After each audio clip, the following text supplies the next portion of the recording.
Good evening.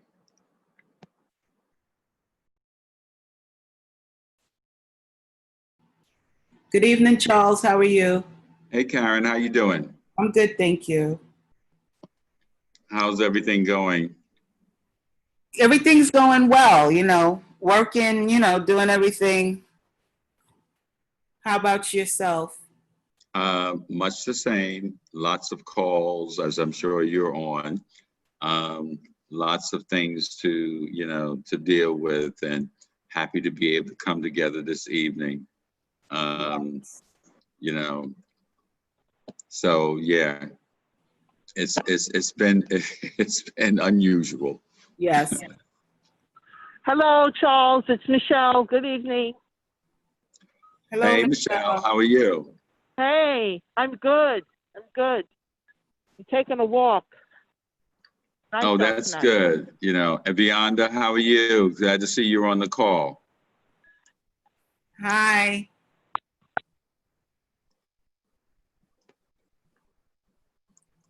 She I has think to, Beyonda, you're muted. yeah, So she's trying to unmute herself. Yes.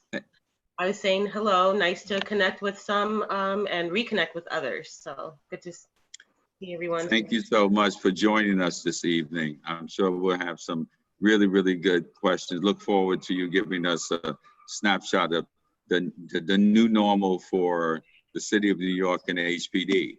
Yes, glad to be here. I'm also joined by Joan Huang, who's also with the Manhattan Planning Team. Hey, Okay. Joan. Hi, good evening, everyone. Good evening, Joan. So Joan, Beyonda, I see we have, I know we have Karen Dixon, who's the vice chair of the Land Use Committee. I think you know Karen. And I'm here on behalf of the Housing Committee. I know we're waiting on, Lisa Downing to join us. Shatika, are you there, muted? Yeah, And we have Michelle Booker, board member, and I see a few other folks. Lisa's in the house. Oh, you're Lisa, how are White. you? Okay. I'm just not at my desk, but I'm here. So, Lisa, it's 6:33. I'll, be guided by you as to when we should actually start our conversation. I know we have Beyonda and Joan. Beyonda and Joan, do you guys have any sort of a time constraint for this evening?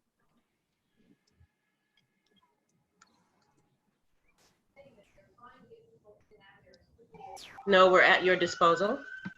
Okay, great. So Lisa, I know we're waiting for Malcolm Punter. Do you want to wait a few more minutes just to let a few other people join, or Yeah, I would do give you it want to a few get more started? minutes. I would give it a few more minutes, if people don't mind. Okay, great. So we'll just wait a few more minutes and folks can just talk to each other. Good.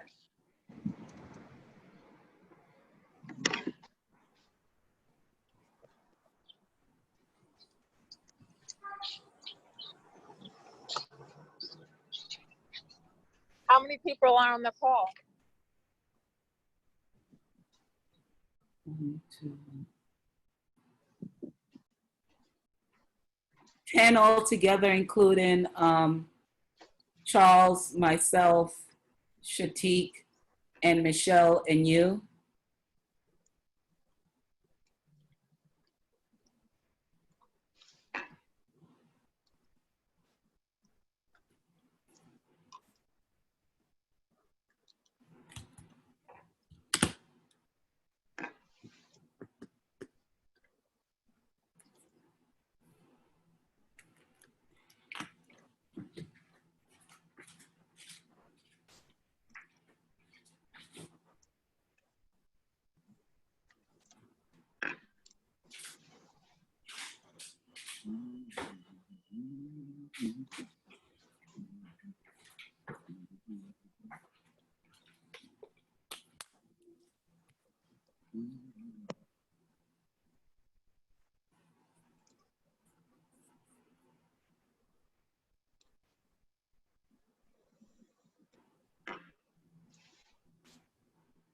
So Lisa, Karen, we'll give it to maybe 6:40. And then we're going to begin, because I know that everyone's involved with other meetings that are going on simultaneously with our meeting tonight. But I want to take full advantage of Beyonda and Joan. And I'm assuming we're going to get Malcolm Punter to join us in very soon. So why don't we say 4 more minutes and then we'll get started. Agreed, Lisa? Karen? Yes, that's fine for me. Okay.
I think it's summer and people have kind of faded out. I don't blame them.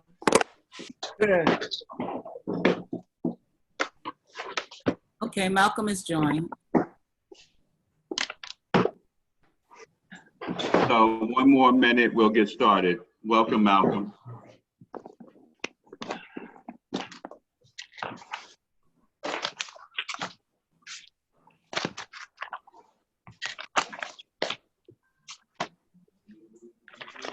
Karen, Yes. hi. Hi, Can you how hear are me? you? Yes, we can. Okay, I can't hear you.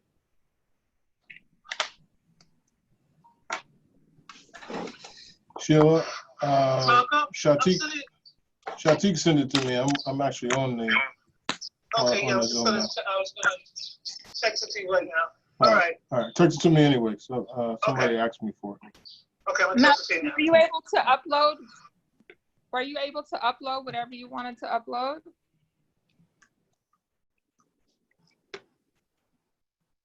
Hello? I think he was having difficulty hearing us. Oh, okay.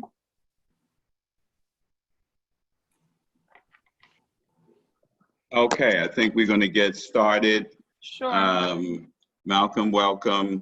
We have Beyonda, Martin Simmons, from HPD. We have Joan Wang from HPD.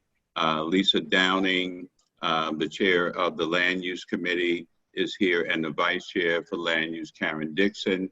And I am prayerful, since I don't control this meeting, that Shatik or someone is on so we can make sure that folks are unmuted when necessary. The chat room is available. So please take advantage, to put questions in so we can see And of course, in the chat room, you can raise your hand and be acknowledged. So I'm going to turn it over to Lisa, for welcome and introductions, and we'll go on from there. Thank you all for joining this evening.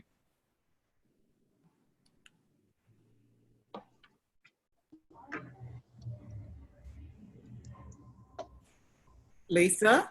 Coming. Oh, Can you hear okay. me? Yes. I'm just in the process of, your microphone is unmuted, your video is stopped.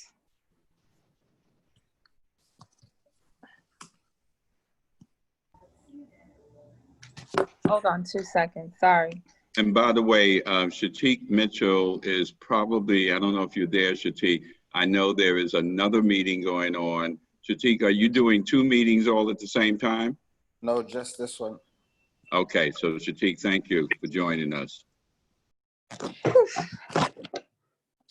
So good evening, everyone, and I will switch screens in a second. But thank you all for joining the Joint Land Use Housing Committee this evening. Hopefully we have some rich information to provide for you. And we have some robust speakers who will be providing us with information this evening.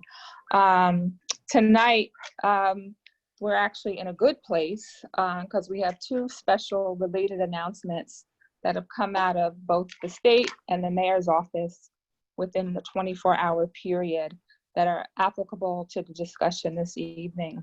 So first, before we get into specifics, I just wanted to give you sort of an overview on what happened on the land use side of things during this pandemic, which is essentially nothing. And that's because we had so many other crises citywide that had to be dealt with respect to the economy, stopping businesses from operating, the increase in numbers of COVID cases, the subsequent deaths that we all have been impacted by. So from a city planning perspective, from a URLUP perspective, once business shut down, everything stopped, with the exception of... My name's Ian from HomeLight on a recorded line. I was calling because it looked like we're interested in potentially purchasing a home in Pomona. Is that correct? No, I'm no longer interested. Thank you. Sure. Okay. So the land might be cheap out there. It might be a good time to invest. So, everything shut down with the exception of the essential workforce. So that meant anybody involved in affordable housing, anyone involved in emergency repairs on houses that had to be fixed right away, anybody who was working solo in a environment where they wouldn't come in contact with a lot of people. So that was basically the mandate from March 7th, 2020. And there were a lot of DOB, I work in the business, there were a lot of DOB people roaming the field, making sure that those essential projects were following social distancing rules, were giving out hand sanitizer, were following proper protocol. And if they didn't, they were facing fines upwards of $10,000 in violations. On May 13th, new guidelines were issued where when things started to open up again, they still imposed standards for social distancing, no gathering on the construction sites, staggered lunch hours, coffee breaks, for drop off for product, it had to be in one designated location. And all construction sites had to give out PPE equipment to their employees. So just to backstep a little bit, the purpose of tonight's discussion is to give a broad overview of things that are happening in land use. And as we have our advocacy discussions on housing, we have to infuse sort of the backdrop of what happens in the overall landscape as it pertains to construction, as it pertains to planning, as it pertains to any kind of policy initiatives that come into play that affect the work that we do. So I'm just giving you some sort of context, and we'll be infusing that as part of our discussions on the land use side moving forward. Today, construction has resumed as of June 8th, and things are back in full swing. Another thing that stopped during the pandemic was a lot of the public meetings. Because de Blasio didn't want anyone meeting or being in close proximity to one another, when business stopped, all the public agencies shut down. So the Department of City Planning, who approves all the decisions around development in the city, they too shut down. And eventually the agencies got themselves organized technologically, and they began holding meetings digitally. But up until now, URLUX, which we finally know from the Lenox Terrace 6-month procedure we experienced last fall, all that stuff has been shut down. One of the new announcements that just came out 24 hours ago, that the first city planning meeting will be held on August 3rd. So we're very excited about that. People were getting anxious in a pandemic and all the loss of housing and loss of jobs. What's the demand right now in our community? It's affordable housing.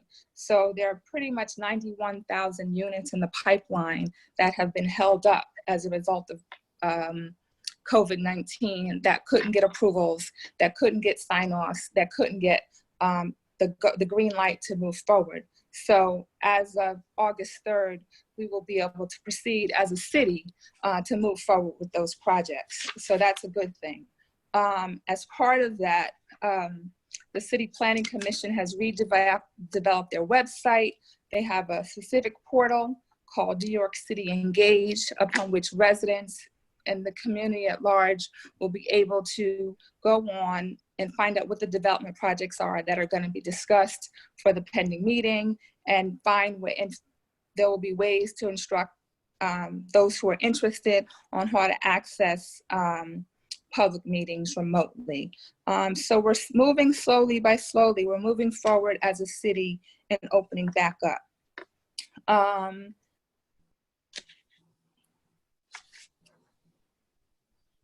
So a few things that we've learned as planners in this shutdown, and things that have caused us to rethink about. One is density, right? This invisible virus that's knocked everyone out is being transmitted through, was it aerosol? Am I saying the right word? Through communication, essentially, right? Through droplets that are being transmitted through sneezing, through coughing, through just general communication. So what does that say for a city as dense as New York that has a pipeline of development projects that will accommodate 9 million people? Well, should we continue to do all this building? Is that really the safest thing for all New Yorkers? So as planners, we really have to rethink, and as architects, we have to rethink how we design our buildings, our infrastructure to consider this density. So it may mean planning moving forward out into the outer boroughs where there's more mixed use opportunity. And if you see, Queens has enjoyed low density. Parts of the Bronx have enjoyed low density for a long time. And perhaps there'll be some rezonings in certain key areas. And they've already started in Jamaica and some parts of the Bronx to upzone, just to make the city a little bit more equitable in terms of density and accommodation, particularly around this COVID virus. With respect to housing, which is another key topic, but very interrelated. And again, as land use chair, my goal is to try to create linkages so the community has a better understanding of how land use and housing go together. As a part of the pandemic, we were fortunate that New York State suspended eviction proceedings and pending eviction orders until August 20th under the Tenant Safe Harbor Act. And this is to allow until people can start getting back on their footing economically, till businesses start opening up. This has been tremendous relief for our residents here in Harlem, but it's put a tremendous burden on our landlords because they are still responsible for their mortgages. And they can't, you know, if it's one thing, if one resident doesn't pay the rent, but what happens if a nonprofit like HCCI, which we'll hear from tonight, if 10 residents lose their jobs, and that's 10 times whatever the rent was that the landlord is losing. So again, we have to think broadly as practitioners about how this pandemic is not just affecting the renter, but also the landlord. To that point, there was the one-shot deal program where the city allocated $41,000 per household for people who had some sort of crisis. Now that program was already in effect. And we were petitioning to have the program to be more inclusive of people who were directly hit hard by COVID-19. Then we had state employment insurance at the federal level through the CARES Act, where in addition to unemployment insurance, those who are unemployed were able to receive an additional $600,000. But I'm proud to announce today that if you read Senator Benjamin's email, that under the Department of Community Renewal, I believe it's $100 million available for rental assistance. And that's something that is sorely needed.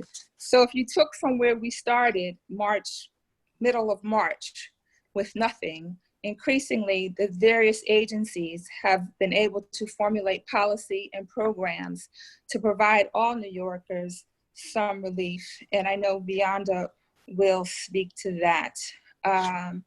So this is sort of where we are today. Two great pieces of legislation have come out in our favor. So that allows us to remain very hopeful about the future of New York and the future of Harlem. And I'd now like to open the discussion up to just talk, number one, from the agency perspective. I know Beyonda and your team, you've been working hard trying to put things together, working at home, working in flux, short staff, wearing a numerous number of hats, joining on interagency teams. Tell us a little bit about what your experience has been like, both as a professional and as a planner in this COVID time, and some of the things that your agency has been able to assemble and put together for New Yorkers in Harlemites, Community Board 10 in particular. So Beyonda, before you begin, can I just go back to something that Lisa just mentioned and the importance and value of what Senator Brian Benjamin emailed to us today. And I just want to make sure that for those residents or others or community leaders that can communicate, and I'm sure Malcolm, you've already communicated that to your residents, that this process of the COVID rent relief program, which he's established through state legislation, actually started today, and the applications are open, with respect to, those residents who are able to get up to, 4 months worth of rent relief. So Lisa, thank you for mentioning that. Very, very critical. It does go back, into March, April, May, and June. So you can actually, even if you paid your rent, you can actually get retroactive relief. There are some limitations. It's an 80% AMI. I know that we always talk about AMI. So I just wanted to mention and just wanted to segue, Lisa, before we went to Beyond, just to say that's a tremendous program that we're hoping, can also fight against what our housing committee and land use committee has been dealing with. And that's the issue of displacement and the fact that at some point or another, this rent moratorium will expire. And therefore there will be people who are still subject to civil court judgments, for rent arrears. I know Malcolm and I'm sure Vianda will talk about that. So I just wanted to take that moment before we open it up to Vianda. So Vianda, welcome. Thank you.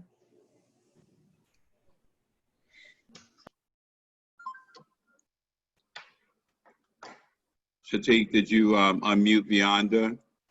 Or let me unmute her. See if I can do that.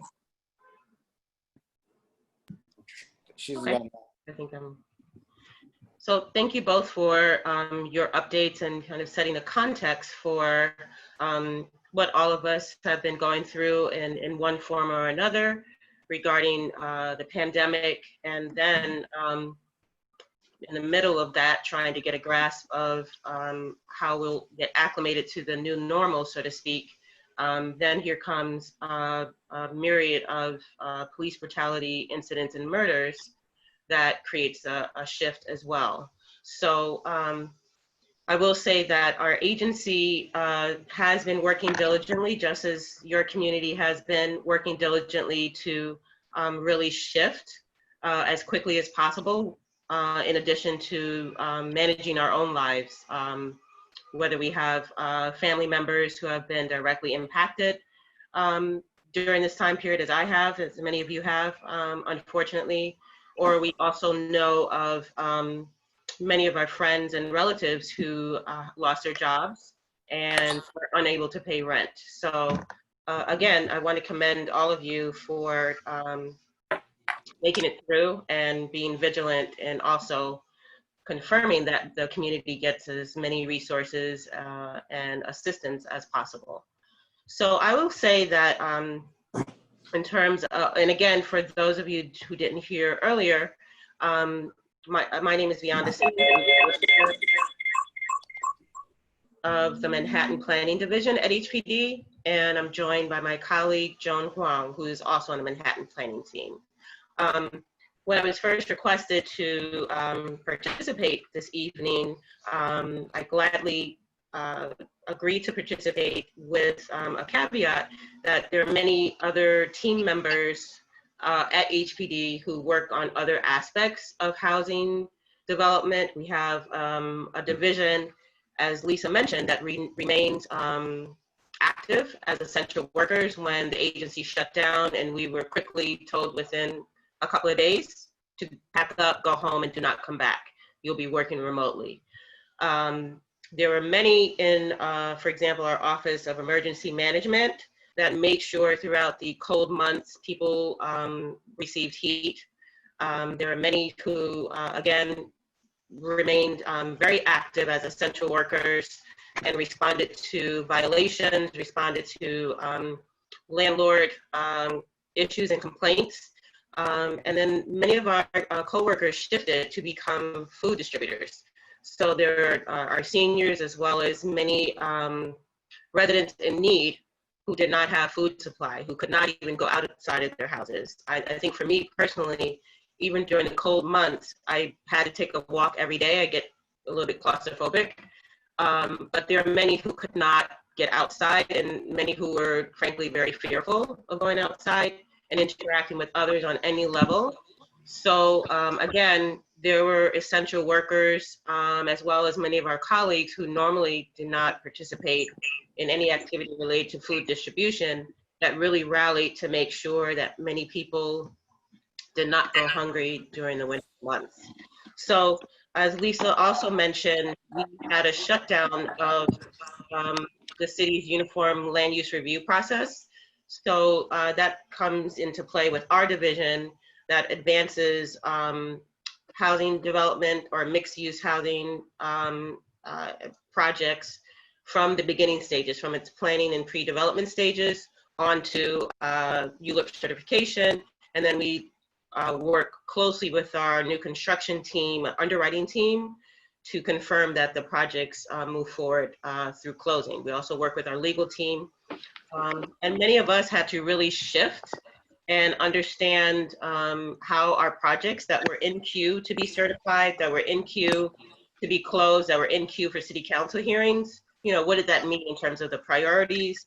What did that mean in terms of our work as the financial crisis in the city continued to be exacerbated with the lack of assistance from our federal government? Again, that left a lot of unknowns, not only for the projects that we were trying to advance throughout the borough of Manhattan, which is what my team works on, but also just in terms of our sustainability as well as an agency.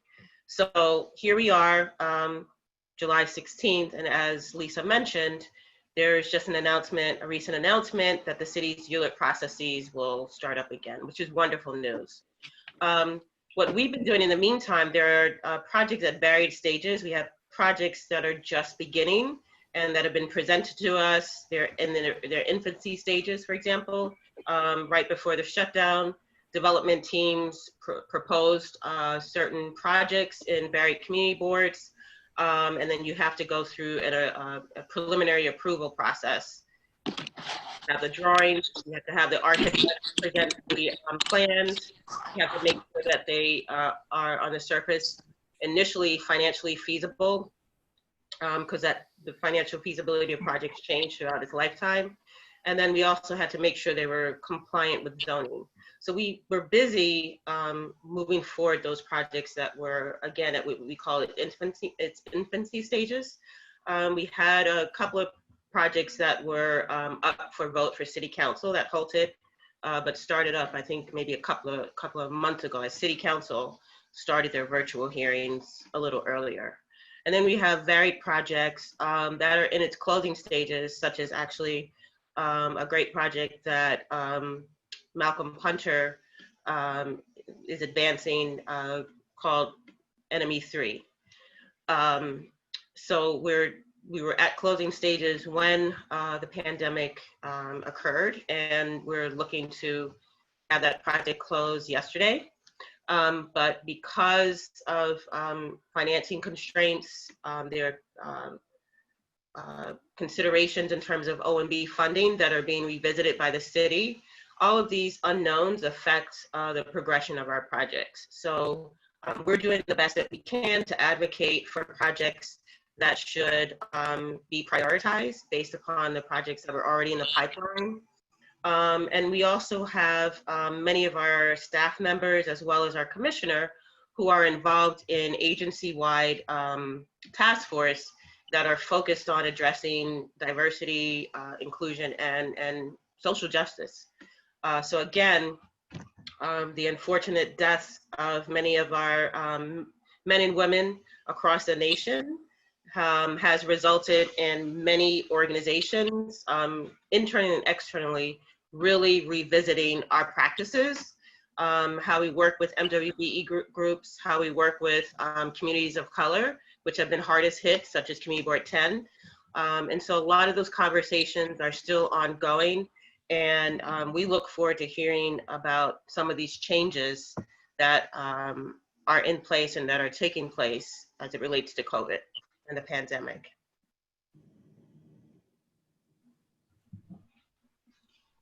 So Beyonda, thank you. Does Joan want to add anything to what you just discussed? Thank you for that report.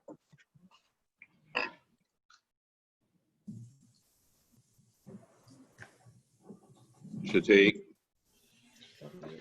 we can unmute Joan. Yeah, I'm trying to right now.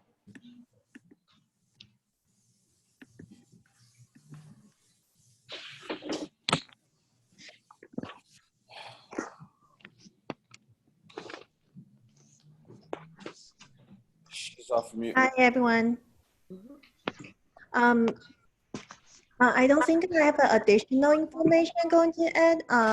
Beyond that, actually include all the information we want to express today. So just see if a committee member has any question. I will add, just wanting to make sure that people are aware of the mayor's office, the fact sheet that they produced. The latest update was June 22nd. The mayor's office fact sheet to protect tenants. I will share the link on the chat room. Okay. Yeah, that would be great, Joan, because I'm not aware of that fact sheet. Oh, okay. So again, she'll share the link in the chat room, and we'll also send it to the leadership separately as well. But you know, the mayor's office has created a fact sheet in terms of how tenants can be protected. And so again, you know, we have a large agency, about 2,500 employees, and there's so many different divisions at HPD. A lot of times I get questions from varied community boards asking for updates on a particular project or a particular initiative. If I don't know that information, I always do my best to provide you with the right division or the right contact who can give you the updates. So again, we have a neighborhood stabilization team that focuses primarily on how HPD can work to help protect tenants' rights. We also have a legislative division that has been very active in many of these the protections for tenants to not get evicted and to extend that eviction process out. So that's our, you know, our legislative team that works in Albany, works with a lot of our electeds in advocating for tenants' rights. And so again, we received this fact sheet, the Mayor's Office of Tenant to protect tenants, and just some of the few updates that exist on the fact sheet. And as you look through it yourself, you'll see a lot of invaluable information. And you know, some landlords, although they're very much aware of the extension, have tenants in place and to not move forward with eviction proceedings, we don't always have tenants that operate above board. I mean, landlords that operate above board. So, you know, one of the mandates that's listed here is that your landlord cannot evict you without going to court and getting an order from a judge. Tenants who receive court papers for a housing court case do not need to even go to court to respond in person. There are also, once the process for evictions they proceed, and they're allowed to resume, HRA's Office of Civil Justice will work with city-funded legal service providers to provide extra assistance to residents who are unrepresented. Additionally, you have, as a result of COVID-19, if a person's unable to pay their rent, there are resources available from HRA. So again, that link is within the sheet. Some may know about these resources and some may not. The New York City Commission on Human Rights is keeping tabs and accounts of landlords who discriminate against residents or discrimination period throughout the city during this COVID process. So there are a lot of great resources that Joan will share in the chat room and that I'll share separately with everyone. Also, we talked with our division that focuses on neighborhood education and outreach. And Joan will provide Pam and Charlisa's contact information. They are set up to, once everything moves forward, and as of September, you know, the city's processes will be moving forward with more rounds of presentations. And the Neighborhood Education and Outreach Committee will provide tenant resource sessions. So they do that around the city, but I think Community Board 10 has not had any of those workshops probably in the past. I don't think since I've been at HPD, which has been about 6 years. I'm not sure if that group has come to HPD. No, I certainly would welcome us being able to talk about that. I'm sure Lisa would agree that whatever informational, educational efforts, for our constituents that we'll be able to have. But I also had a question for you or Joan. I know that in my own affordable housing portfolio, and Malcolm may speak to this a little later when he comes into the discussion. Can you talk to us about, what your efforts of your agency to get, some of our affordable housing projects more Section 8 vouchers? Actually, I will get the responses to that question and get back to you within a week. There's another division that kind of focuses on Section 8 vouchers, and so I can get those updates to you. Okay, thanks. So does anyone on the call have any questions? I don't see anything in the chat. Lisa, I guess we're ready to move the agenda along. And Vianda and Joan, thank you so much for coming on. I hope you can stay with us, Yeah. And listen to your partner, Malcolm Hunter, as he presents what's happening with, HCCI and our affordable housing, portfolios here in Central Harlem. Yes. I'd like to just weigh in a little. This is the first time I got this through HCCI, and this is the first time I participated. But and you guys were talking about helping people out with regards to rent arrears, and so forth and so on. And I don't know because I came on a little late. I was on another call. The governor rolled out a new program today, right? Yeah, we spoke about that. Brian Benjamin announced the new legislation. Shatik, maybe you can put that into the chat. You're absolutely right. Right. And it just literally, the application started today. Today, yes, Yeah. We did speak about that. Yes, okay. I just wanted to say that. And this is my other thing about that, because I think a lot of times, I think it's 6 steps to fill the application out. Sometimes things aren't as easy as they appear, because in one area they'll say something like, because I read the frequently asked questions, and in the frequently asked questions they said they didn't consider public assistance as part of household monthly income.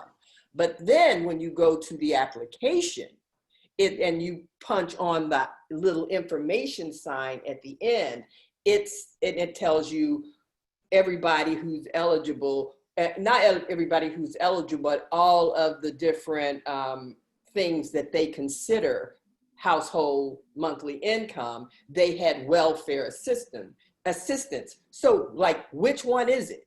Is it that, or is it not that? And I think that a lot of times what will happen if we don't have some kind of a situation available for people, because I don't know if there's a phone number to call. It's not one readily available for you to ask questions or anything. And I don't know if that's just because today's the first day. But it's like, because I was trying to help one of my neighbors with it, and we just ran into that problem, and I don't really know who to call.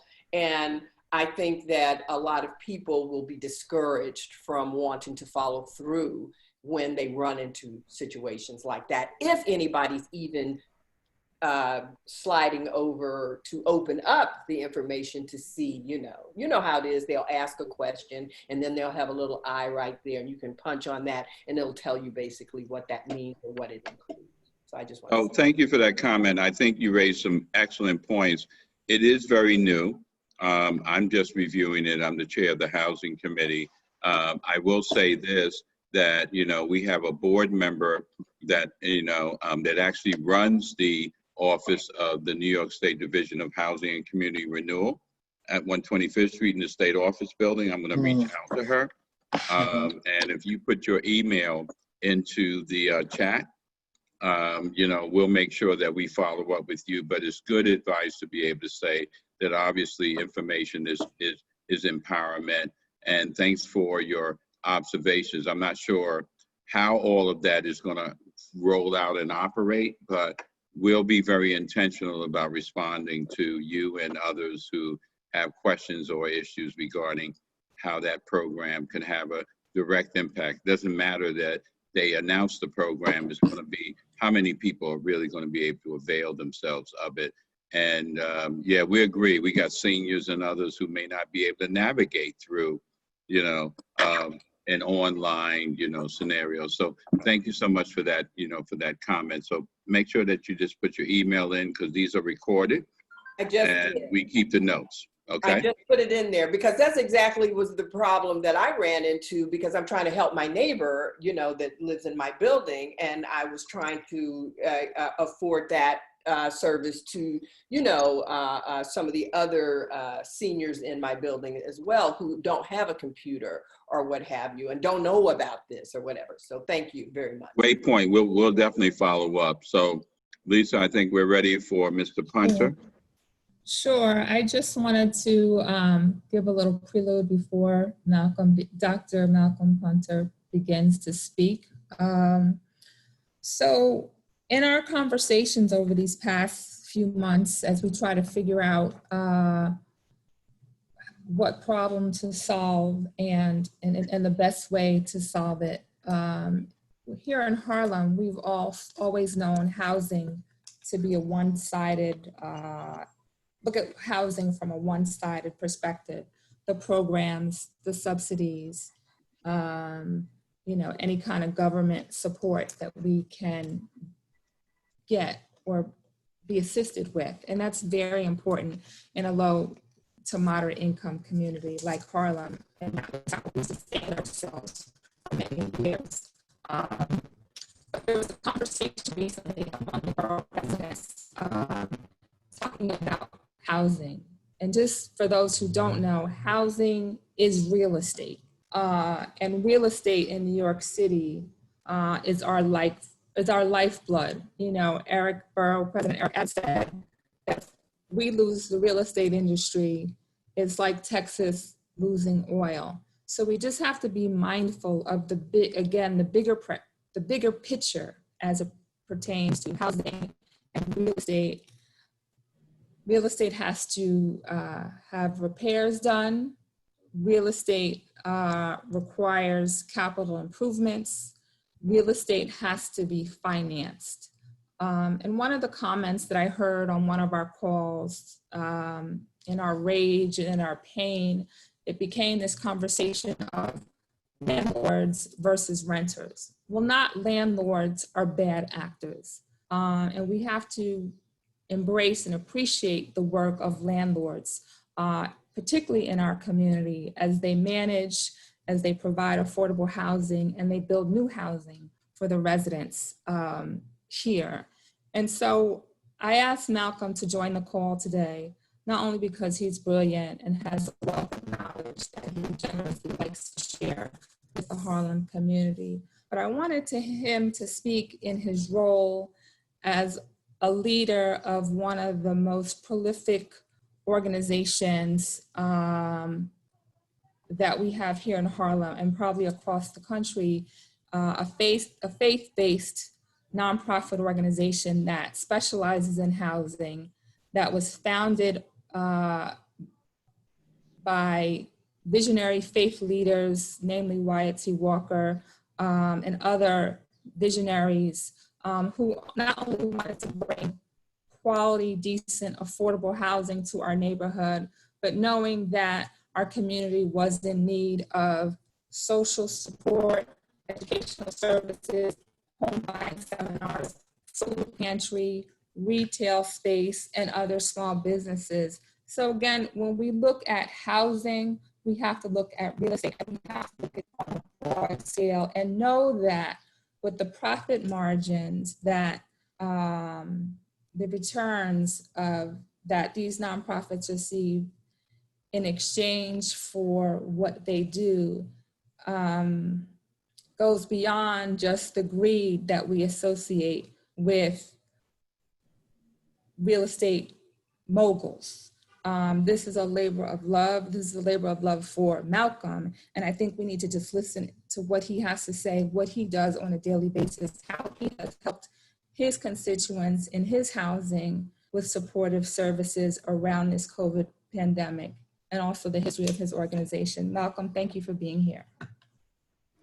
Thank you, Lisa, and thank you to the Land Use and Housing Committee.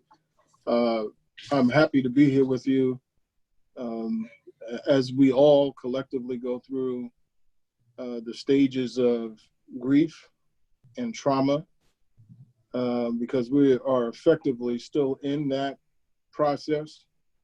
And I'll describe it as a process as an ongoing and in a sense, a nightmare that continues to recur, as you attempt to sleep through the night. None of us, I was traveling in January of 2020. I was traveling to Seattle, Washington, on a mission of sorts, because I've built a relationship with a faith group out in Seattle, and I've traveled to Seattle for the last 24 months about 3 times. And in January 19th, the weekend of January 19th, the Martin Luther King weekend, I was invited to give a keynote address with a church group in Seattle, Washington, and also cut a ribbon on a small, modest development that they had completed. And certainly it was my honor to do so, particularly during the Martin Luther King weekend. And I was asked to give an address about HCCI's history, as well as the social injustices that are happening in that community like it, and compare the success of HCCI and the success of the city of New York in housing development and the beloved community of Harlem that we all are endeared to. I have grown up here and sort of a 4th generation Harlemite. I know from the stories of my elders the ebbs and flows of the community, and as I was being born, it was on an ebb as opposed to a flow. The ebb was obviously the crime that was associated with the drugs, the heroin epidemic, and then the crack cocaine epidemic. And when I think about the shootings that we've experienced in the last few months, I think about 1990 when New York City had 2,200 homicides, and how far we've come as a community and one homicide obviously is too many, but how far a city has come and how that has been achieved over time. And that has been achieved through a host of different strategies, many of which go back to the Honorable David Dinkins, who started the community policing program in New York City, and which was expanded during subsequent mayoral administrations. But one of the strategies HCCI used, and this is kind of what I communicated to the folks in Seattle, was that we've always had a close relationship with the city agencies, every city agency that exists, including the New York City Police Department. And HCCI, having been created in 1986 by those faith leaders that Lisa mentioned, understood that in order to turn and revitalize the Harlem community, that it had to be a deep well of partnership along the private industries, nonprofits, faith communities, city agencies, and even the law enforcement community. So HCCI has been meeting with the NYPD, the Sanitation Department, the District Attorney's Office, and HPD and other agencies on a monthly basis for close to 35 years. And that strategy has helped us connect with those agencies and also connect our residents who live in our buildings with those agencies.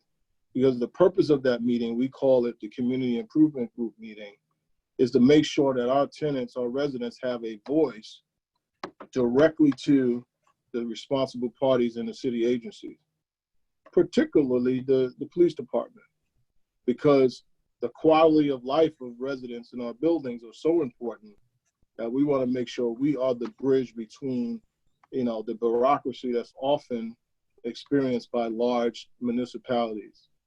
So we want them to have a voice.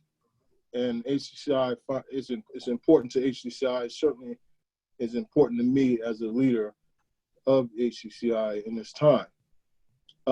So in January, I was on a flight, 6-hour flight, and unbeknownst to me, the COVID virus had already presented itself to the city of Seattle. And Seattle is a hub for trans-Pacific travel, from Asia and the place where we believe that the COVID virus was originated. So in a lot of senses, I was on the plane with those travelers.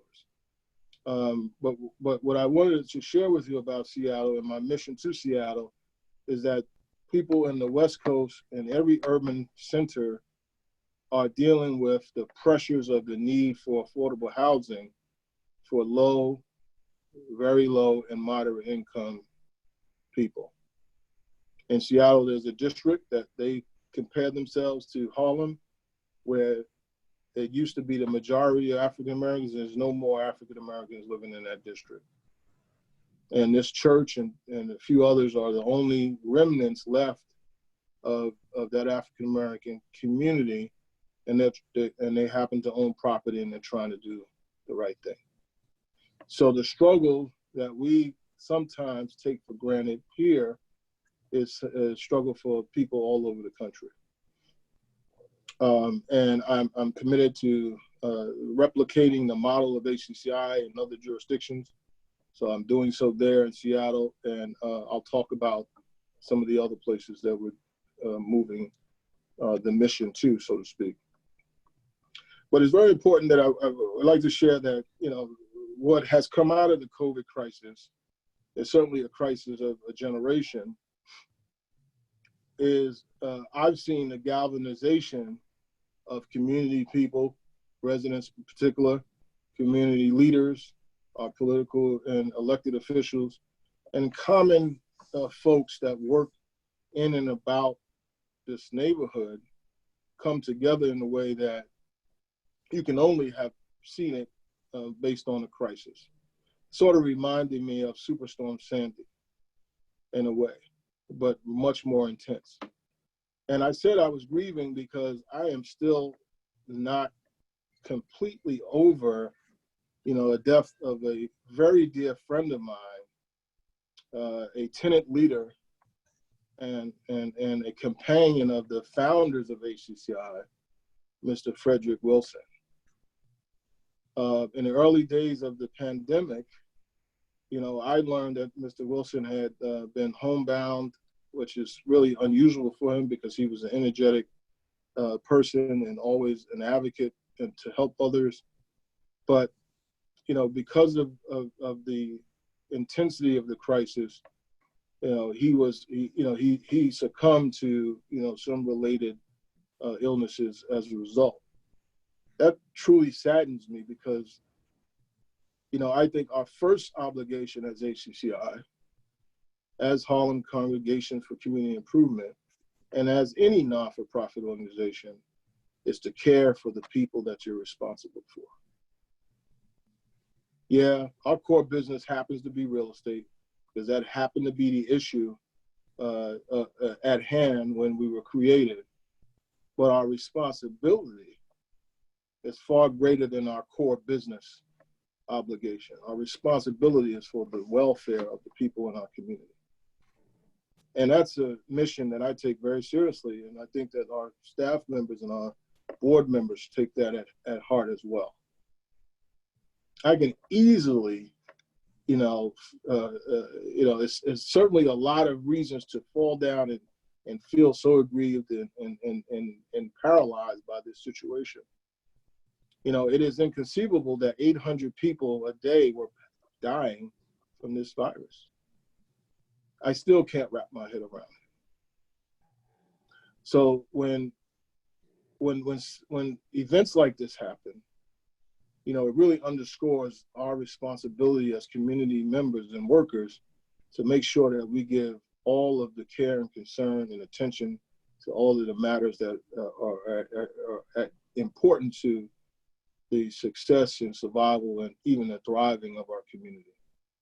And what I believe the partnership of HCCI has been with the community board has been to create a safe haven for our community members in a way that really is short of a miracle. HCCI in its 35 years has built up a capacity that really far exceeds any small non-for-profit or small type of business in the community. We now possess over a responsibility over 120 buildings in the Harlem community. And we've also expanded outside of our traditional borders of Harlem into Washington Heights, as well as the Bronx, and even in New Jersey and in Atlanta, Georgia. Because the need for the model of building affordable housing and providing social services to boot is a model worthy of replication. Has nothing to do with, who's in the leadership at the time, whether the organization is this or that. It's really about how are the services being provided to the people in the most need. I believe the best amongst us is the people that are most useful, for the benefit of humanity. So I'd like to talk to you about, some of the partnerships that we were able to continue during the COVID. But before I do that, I want to describe what the impact of the interruption of the real estate programming and affordable housing was on HCCI. Because the first thing we needed to do is to make an assessment on what the COVID economy and the COVID shutdown would mean for us. And as any organization, particularly non-for-profits, there's no net bankroll that's going to happen after our fiscal year.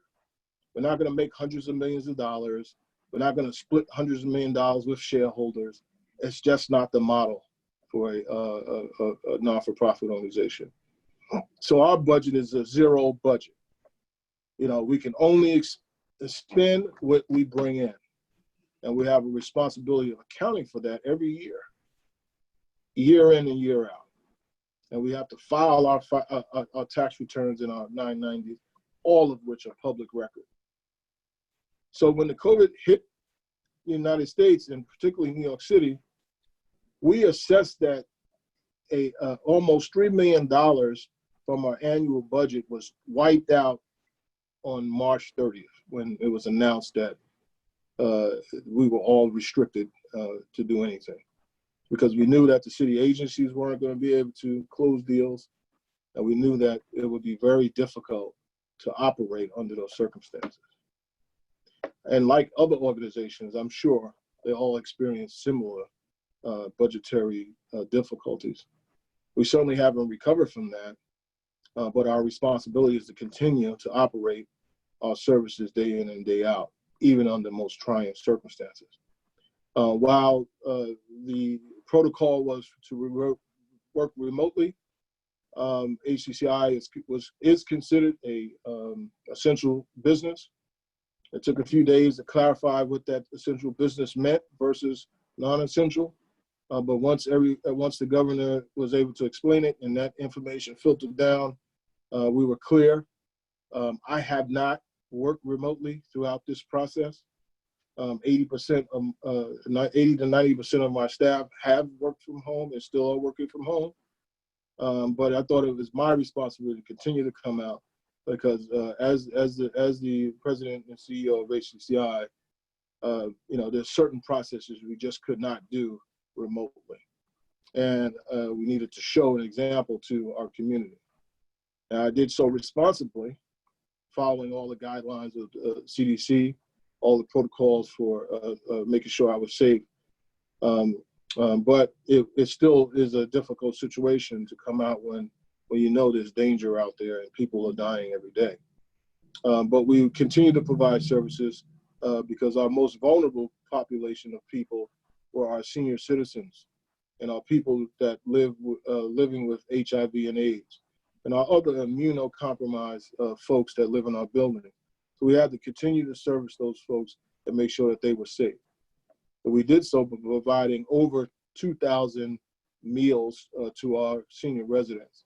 We were giving them so much services that they told us, stop giving us food. And I was happy for them to react that way, because that means that we were making an impact and an effective change on their lives to make sure that they were safe. We parted with Assemblyman Inez Dickens, Assemblyman Al Taylor, the Brooklyn Borough President's Office, the Manhattan Borough President's Office to distribute food as well as personal protective equipment. And we continue to do that to this day, and we haven't stopped. One of the things I was proud to be a partner in is the Greater Harlem Chamber of Commerce, who convened a weekly meeting of what could be described as all the stakeholders that possibly could participate to make sure that Harlem itself had a group of people that were looking after the needs of the folks in Harlem. Because we knew that Lower Manhattan had their own strengths in terms of organization. We wanted to make sure we were organized. So Greater Harlem Chamber took the lead.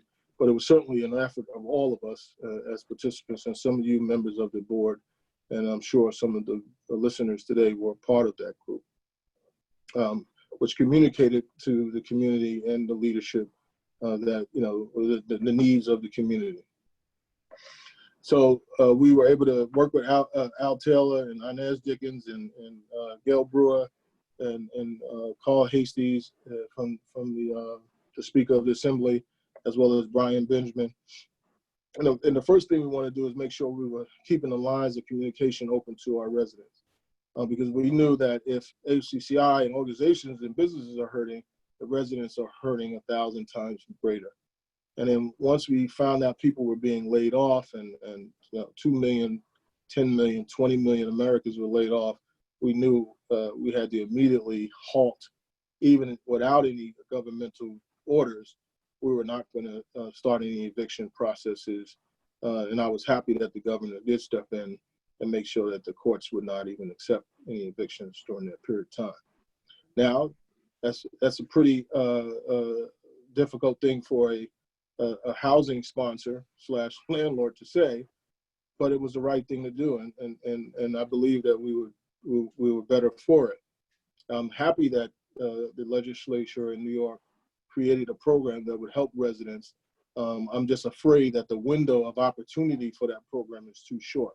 It's my understanding that it's about 2 weeks or a little more than that, and I don't think it is even enough time for anybody to get a handle on the complicated application process that was described by one of our folks today.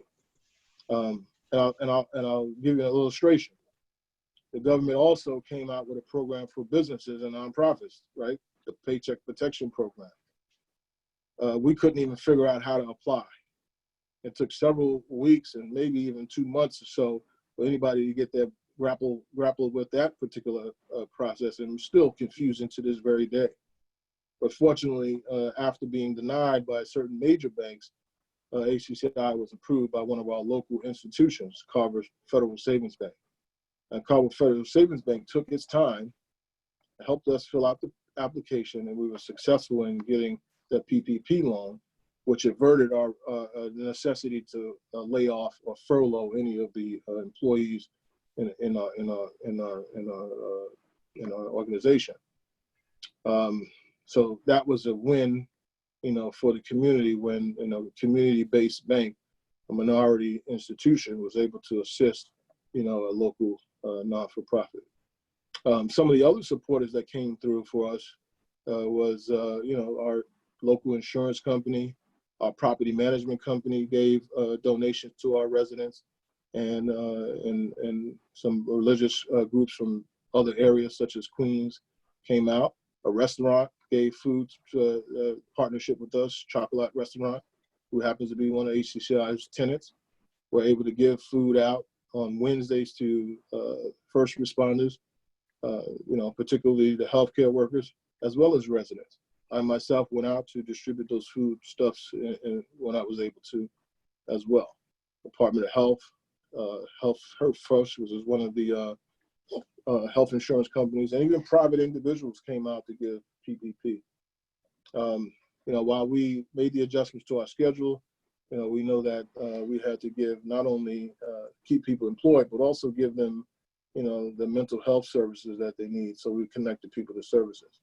So one of the things that I was asked to describe is how the COVID impact, as well as the unfortunate murders of the innocent or otherwise unarmed folks in our community, how all of that has been impactful on our ability to operate and provide services.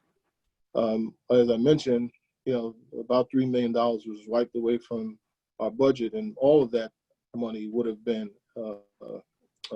part of the real estate operations. So when real estate operations stalled at the city of New York and the state, that also filtered down to our organization. And one of the deals that I'm really saddened about is HCCI was transferring a co-op building to long-term residents in the Harlem community. So we couldn't close that transaction because the COVID economy has caused a deficit in the city, New York City's, real estate pipeline, as well as the New York State budget. I hear today on a call with our elected officials that the budget gap for New York State is currently $16 billion. So we can't even, get a balanced budget for New York State, and we have a shortfall of $16 billion. I believe that's going to have long-term impact on HCCI, organizations like it, the real estate industry, and other services for the community. So we hope that New York could get assistance from the federal government, which I believe is their responsibility to do, but that remains to be seen. Other projects that fortunately were not stopped because they were considered to be essential projects was a project we brought before you at the Land Use and the Housing Committee about 2.5 years ago, and that is the Victory Plaza Senior Housing. HCCI developed the first senior housing building on West 118th Street off of Fifth Avenue back in the 1990s, and that was called Victory One, which was 110 apartments of senior housing. So the second Victory Plaza, was in construction during the COVID period. It is 135 apartments, and 41 of the units are set aside for formerly homeless seniors. Well, they'll be formerly homeless when they enter our buildings, but it's set aside for homeless seniors, chronically homeless seniors. In addition to that, HCCI will be providing intense case management services for those residents of that building, all 135. And every senior in that building will only be required to pay 30% of their annual income as their particular contribution towards rent. All the remaining rent will be covered by a Section 8 voucher, I heard that mentioned, through the Senior Affordable Rental Apartment Program of HPD. HPD came up with an innovative program called the SARA program, and in part to cover the deficit from the United States Housing and Urban Development Agency, who's really effectively out of the senior housing building. So I'm happy to be a partner with HPD on developing senior housing and providing not only senior housing, but the social services that should accompany senior housing in any vulnerable population.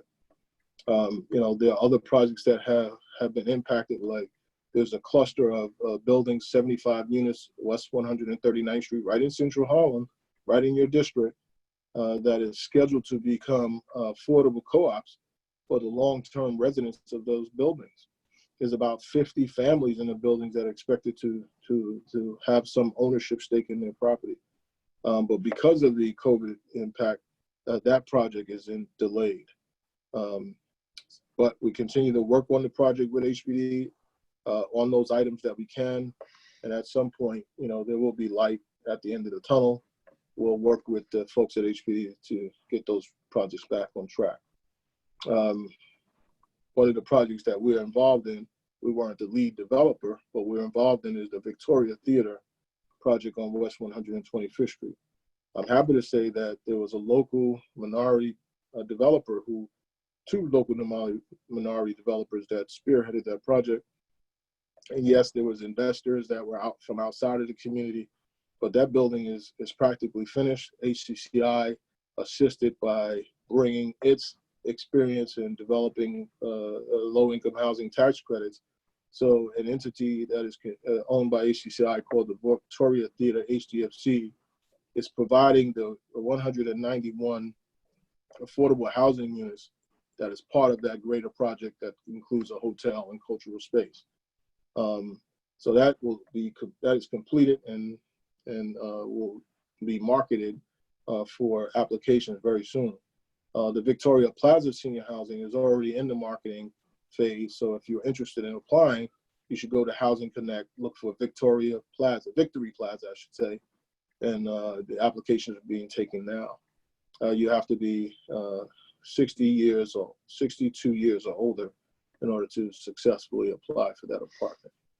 And I mentioned that we're replicating our model in other communities. For example, we're building 400 units in Atlanta, Georgia, which for some people is considered the Mecca of the Black South in the United States. But 400 units is a pretty large project, and it has an economic development component. And I also want to underscore that every project that we do, every project that you approve as a community board, not only creates housing, but it also creates jobs. Some of the jobs are construction jobs that last about 3 to 4 years, but some of the jobs are permanent. For example, the Victoria Hotel project will have about 600 permanent jobs. So I applaud, the city as well as the community board when they approve projects that will have not only a residential housing impact, but an economic impact on for workers in our community, many who are starting out in the first careers. And this could be the boost they need to push them from low income to moderate income and perhaps even beyond. So in the last 4 years, at least since my tenure, we have preserved at HCCI over 1,000 units of affordable housing. And some of those preservation projects are in buildings that were in our portfolio from long ago.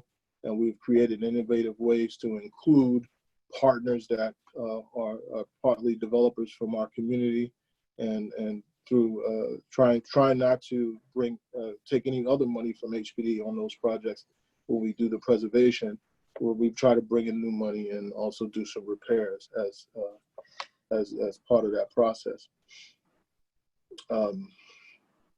In the last 5 years, we've invested through capital acquisitions of about $81 million in the community. And I have to tell you that $81 million is not coming to HCCI. It's going into the buildings and it's tied up into the mortgages of those buildings. So it's really part of production of the housing and the services for the community. I also participated in some of the advocacy during this period of time. So HCCI did support the New York State Legislative Press Conference, which happened in June. That was part of Assemblyman Taylor's, Assemblyman Inez Dickens, and other elected officials who were really calling for a change to the way the law enforcement in New York City operates, and hiding, their employee records, and perhaps, not giving us an opportunity as the public to have a say on whether a police officer or a law enforcement agent who has a bad employment record should continue to be in the service of our community. So I make sure I was a part of the advocacy group and and participated in that. And also we supported the March on Freedom, Justice, and Equality that was sponsored by the United Missionary Baptist Church. While HCCI didn't sponsor it, I participated because I thought it was a worthy cause, and that will help our community and our children not be subject to unwarranted aggression by police officers that may not have our best interests at hand. We know that we have a deep partnership with the NYPD, and we applaud those men and women who go out and do their jobs honorably. But those people who have an intent to oppress or attempt to be aggressive, it is our obligation to speak out against it. We also need to continue to program some of our open space. We had to temporarily close some of them because of the COVID virus risk, and we got some calls and people took video and emailed it to us saying that people were not social distancing and they were doing this and that. As a private owner, we can't be responsible for anybody getting sick. We certainly don't want to be responsible for the death of anyone through COVID or any other form of neglect. So we make sure we make those right decisions. So I think, in terms of how local developers and landlords are, faring during the COVID pandemic, we're a community, whether someone is a business owner or a landlord or a tenant or a resident, COVID-19 and the associated impact is affecting us all. It's universal. There's no big bucket of money in any of the affordable housing portfolios. So, the only income for any landlord is rent. There's no extra money coming through that business. There's no real diversification for a landlord that they can do. They can't take money and buy stocks and make a windfall in the stock market or invest in some other company in offshore. As a landlord, the only income that comes to the building is rent, and our obligation is to make sure we keep the upkeep of the building and make repairs, and that's the only source of income to do so. So we're happy when the legislature steps in, provides relief for the residents, and that relief can pass down to the building for its upkeep. One of the things that happened during COVID is that because of the agencies not allowing them, for example, the inspection agencies or the permitting agencies such as DOB, or the utilities such as Con Edison, very difficult to respond to problems in buildings when Con Edison can't come out and do inspections, or you can't really send a plumber to someone's apartment. So I'm glad we're over that period of time. We're now resuming repairs and emergency responses. But for a minute there, when the COVID-19 was in rage, it was very difficult to make sure we respond effectively. Tenant protection is certainly the responsibility of government, and the well-being of the tenant is, in my opinion, as a landlord, is my responsibility first and foremost. So, we agree with policies that make sense and protect residents, and residents that are comfortable also have a hand in protecting the property, right? When people are under pressure in fear, oftentimes that is exhibited in not caring for the places that they live in. So it goes hand in hand. So we certainly, as HCCI and me personally, support the protection of residents. One of the things I wanted to do is make sure that people didn't have to exit their apartments.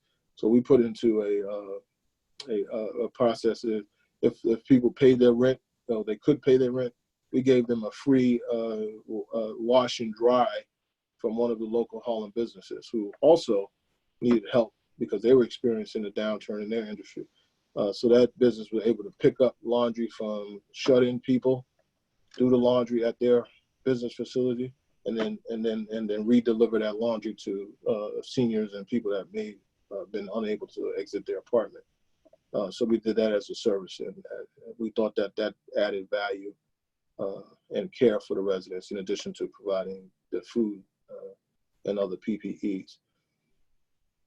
So I think short term, I think everybody's impacted, but long term, I think that New York is resilient, And, you know, we have some very smart people in leadership and, you know, in political leadership. I think in the long term, we'll be back on top as the financial center of the world. And I think that Harlem will benefit from that as well. I like to see, of course, more affordable housing and less luxury housing. You know, I had a conversation with the borough president yesterday, and she asked me, you know, what could she do to assist, you know, ACCI and other organizations at ACCI. My comment was, you know, I think there's an issue of false advertising, particularly in these luxury apartment buildings. There's a multifamily on West 140th Street on Adam Clayton Powell. And in their advertising, they said they were going to bring a Louis Vuitton store to the retail.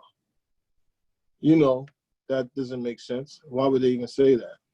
And I think they should be stopped from doing that, because that gives them a false impression. And then when they finish the project, what happens is they put a 99-cent store.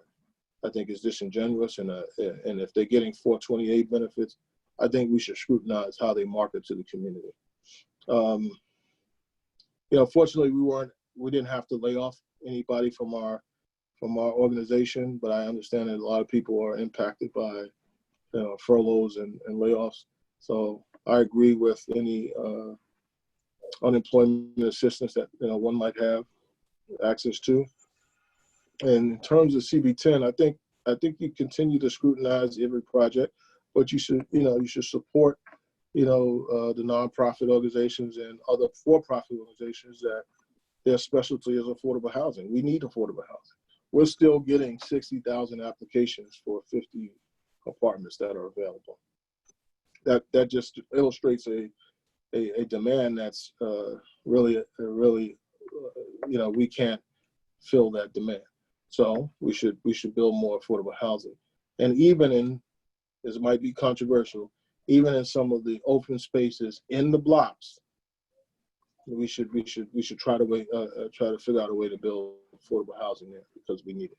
I think that open space can be returned by maybe putting a roof deck and allow the public to use that open space, or at least the people in the building, sort of how the Upper West Side has public pavilions, even though the pavilion space is privately owned.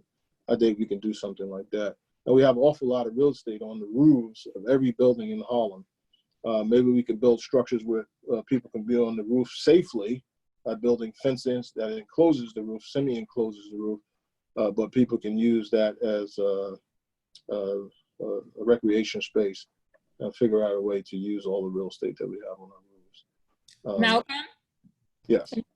It's 8 o'clock, and I just want to make sure that, no. I just want to make sure that people have an opportunity for questions, because I know there's some questions that are coming in to the chat room, but you hit all the points that I asked. And you have such a wide breadth of information on the subject that I hope people are starting to see the interconnections between land use, development, and affordable housing and advocacy. And I hope that when you come back to CB10 with your proposals, that we embrace you with open arms, as it's obvious from your presentation, the love and care and commitment that you show for the residents of all demographic groups, and that you're one of the good players, and that we should be partnering with you time and time again. So with that being said, we want to hear more from you, but I just want to make sure that we have an opportunity to address the questions that are in the chat room. Is that okay with everyone?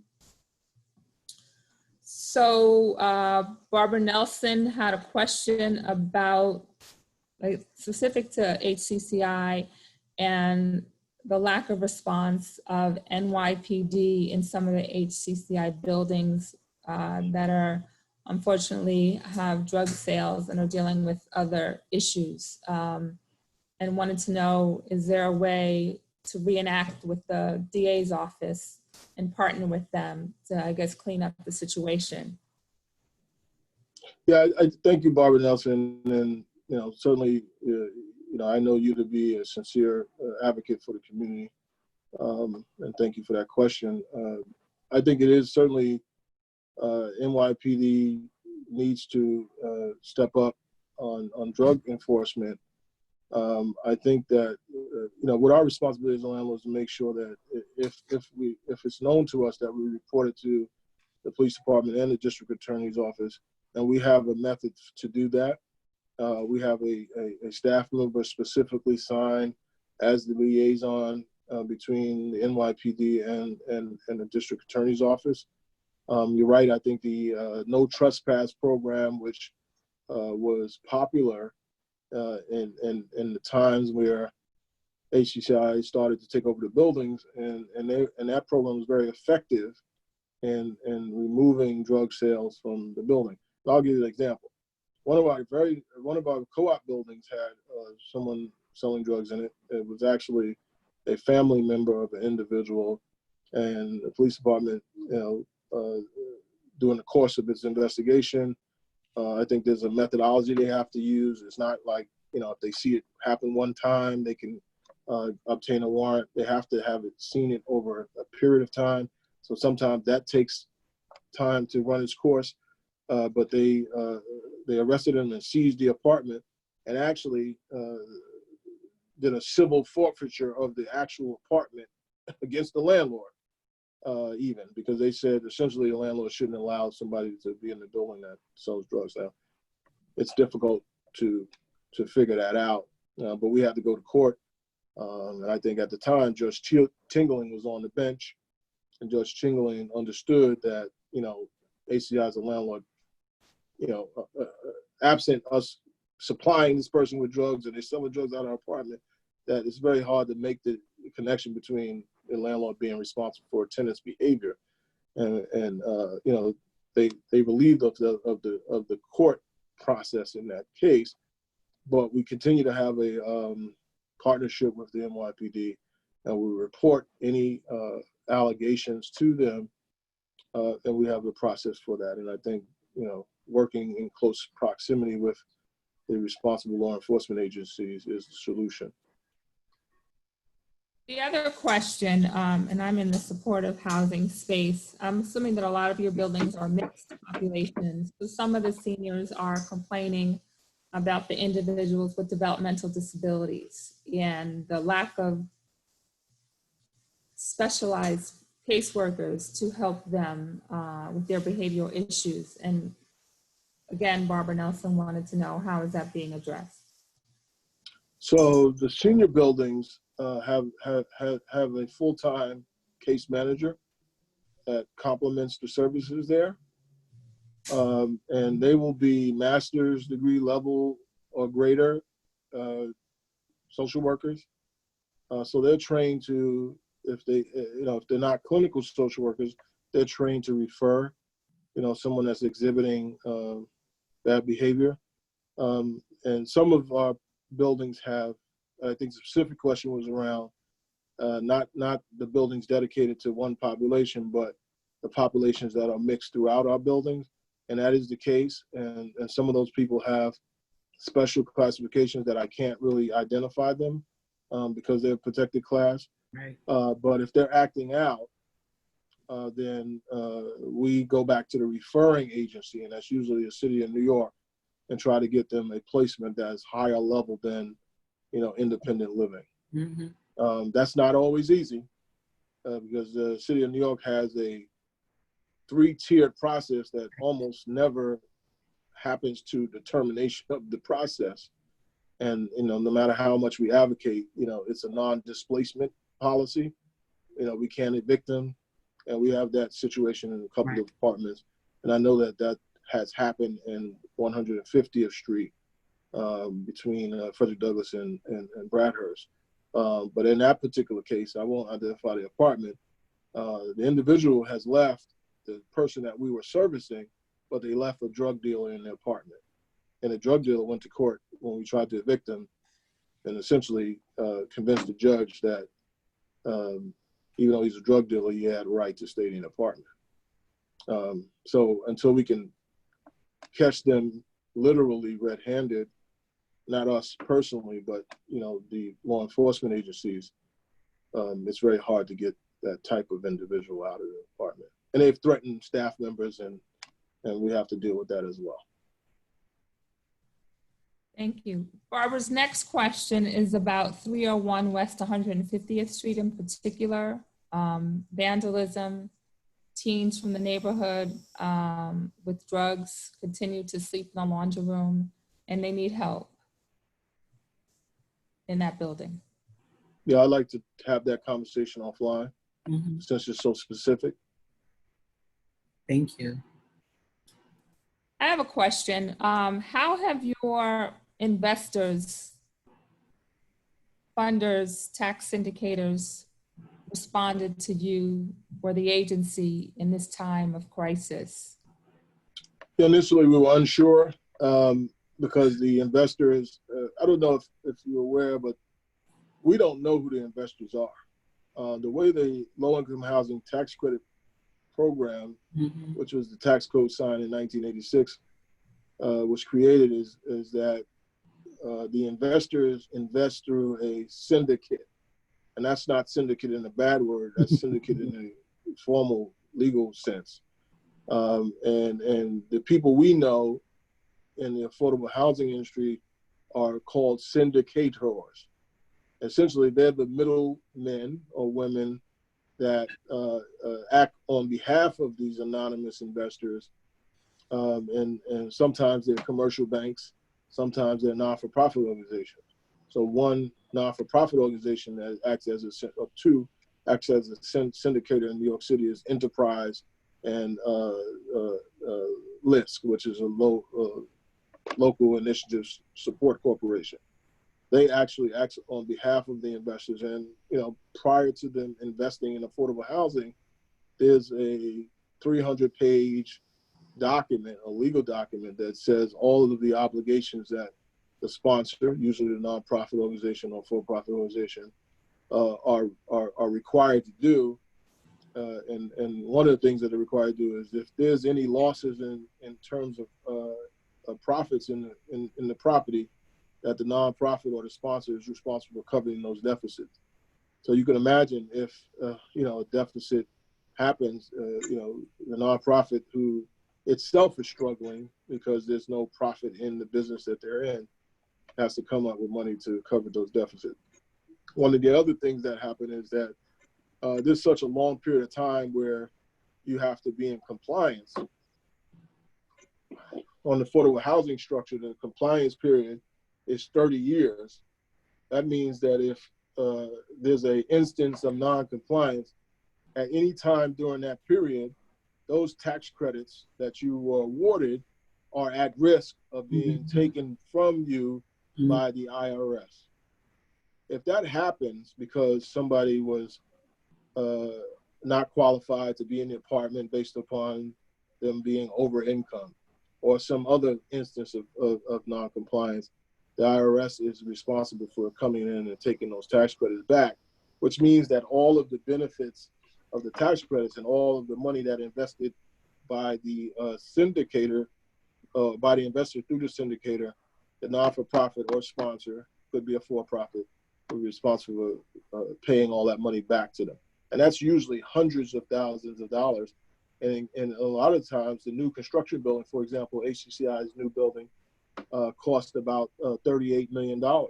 So imagine if some property manager, refused to apply the guidelines under the tax code to the apartment, and that tax credit was recaptured, then HCCI would be responsible for paying someone back $38 million.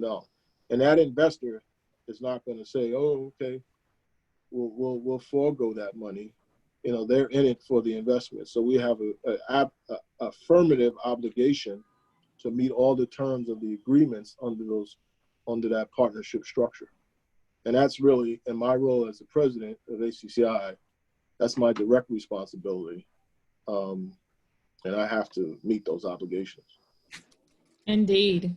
Well, this has been fantastic and informative. I don't see any other questions in the chat room, but I know you'll be coming back to the community board because Vianda and I are already in conversation about how to bring more information to the community around low-income tax credits, financing, and educating our community about the technicalities around real estate development and land use and things we need to know when developers come before us. Lisa, Joan, is the question. One of the questions is the community board going to hold some sort of forum to assist within the 2-week period, or at least show people how to apply for the funding, which will be a win-win not only for the non-for-profit, because the money is money that does not have to be paid back, but as Dewana said, people are not all computer savvy. There are questions. So with this limited 2 weeks, because it is a 2-week window, is there any way that there can be some sort of forum to help individuals that are in need of the services, which will in turn help Malcolm? I think that's a question for Charles. Charles? So I saw the question, Barbara. I certainly think that that's something we could look at. I'd love to speak to Malcolm and his team, about that. I mean, the only thing that, as you, Barbara, know, and all of the community board members know, there's so many meetings. I mean, even tonight, there is the Exonerated 5, panel and forum that kind of like conflicted with ours. So love to do it. So Barbara, maybe you and I can and talk about it. And certainly I'm available to even say, if we can bring in, others. Malcolm, I don't know whether we need, folks from, our legal team. We have been working with Manhattan Legal Services, and we can talk with DHCR and, so Barbara, let's just try to do it. I was really reading what you had written, and to say that it's something that we need to consider. Yeah, I concur. It's definitely needed. And whatever I can do to help, I'll be happy to. So I think with Malcolm saying that, Barbara, and with your support and with everyone on board, and I'll speak to Cicely, let's make it work. Yeah, definitely. Malcolm has always been a person of his word, and I've known Malcolm, we don't even want to say how many years, but get in contact with me, Malcolm. It's important. I will. And I'll help. talk to some of the legislators that created the program and ask them if there's resources out there as well. Got it. Thanks. Thank you, Lisa. Thank you, Charles. Thank you. So because there was so much of a conflict in terms of the scheduling of this meeting, I'm going to ask Shatik to send out the recording to the board members so they can get a flavor of all the wealth of knowledge that you shared with us this evening. Just on to new business, if there are no any questions from the Land Use Committee. So guys, as I told you, it was gonna be light, but now that the City Plan Commission is opening up and URLURPs are happening, we will be in full swing starting in September. And I know Vianda has some proposals that have been on the back burner that she presented to us, or she was about to present to us, and got sidelined because of COVID. And I expect that Shatik's phone will start ringing off the hook again, people trying to get on our calendar. So with that, enjoy the respite of summer and August. And I want to thank Malcolm and Vianda and other members of HPD who participated this evening, my co-host Charles Powell, my partner Karen Dixon, and all the other community board members of community board 10 that participated this evening. So if there's nothing else, we will call this, oh, go ahead, Vianda. Vianda has another comment. Okay. I just want to, again, thank you all for inviting us to this important discussion. I also look forward to really galvanizing others around the agency who work in different facets of not only community activism, tenant protection, but also on the legislative side. So I look forward to continued updates. And Malcolm, thank you for your presentation as well. I just want to say a few closing comments. One is that Joan put in the chat room some information about Section 8 vouchers Mhm. for everyone. And then I emailed the leadership some more resources that I got from the InterGov team. So, you know, feel free to share all of that information with your constituents. It's a wealth of important updates that we get from all city agencies that will be helpful to Community Board 10. And I want to also say that, again, a lot of us are working on varied committees internally and externally with other city agencies, really bringing to light a lot of discussions about inequity and social justice. And that also focuses on advocacy for MWBEs and nonprofits. As we are all aware, some of the larger development teams don't have to worry about lending institutions or investors pulling out of their projects as much as the smaller organizations or the faith-based institutions such as HCCI. And so again, a lot of us really fight really hard in many ways and in many platforms to really advocate for more equitable housing in communities of color. So I think the unfortunate part about all these police brutality events and deaths that are still going on, the good news is that these conversations that many of us have been really having in different forums are now coming out to the forefront. And so there's a task force involved in really ensuring, again, you know, internally that practices are fair as well as externally. So we're all working on the same team, just from different angles. And I also appreciate Community Board for holding the city to task. There are certain things that our team doesn't have control over, but the more that you challenge us to do better, to act differently, or to do more, the more that we can take back to our executive team members. And certainly Charles reached out to our Deputy Commissioner, Anne Marie Hendrickson, and so she has a larger platform than I do to advocate on behalf of Community Board 10. And so Beyonda, I'm glad you mentioned that. I was going to close with that. One, I thank you for reminding me that I did put into the chat. I'm sure, Malcolm, you are aware of it, the RFP for project, based vouchers, or Section 8 vouchers. I put that link into the chat. I'm sure you're working on that with Anne Marie Hendrickson, Deputy Commissioner Anne Marie Hendrickson's help.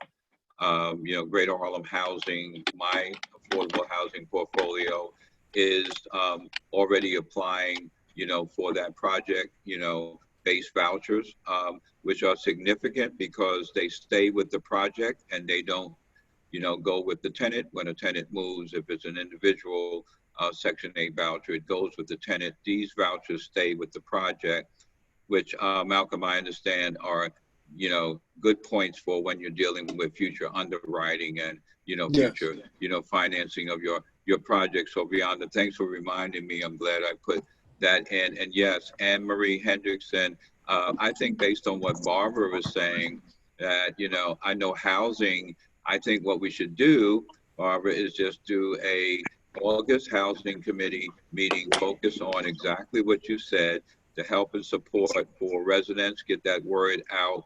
And Commissioner Hendrickson has indicated she'd love to join our August meeting. So Beyonda, thank you, and Joan, so much for jumping on. You responded in less than a day.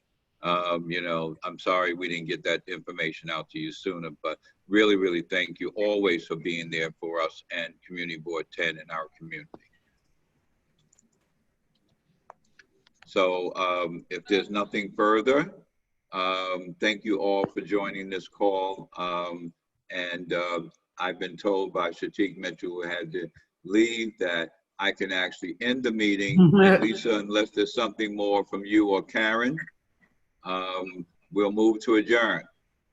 I would just say on a closing note, I think if nothing else we got out of this meeting is that we are definitely all in this together and moving forward and onward, or onward and upward. Have a good night, everyone.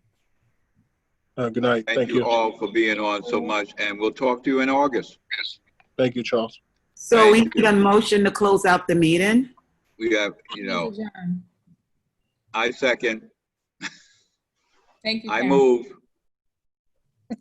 It's good seeing you. Leander, it's good seeing you all. All right. That time. Good night, everybody, and Good thank night. you all. Good night. Good night.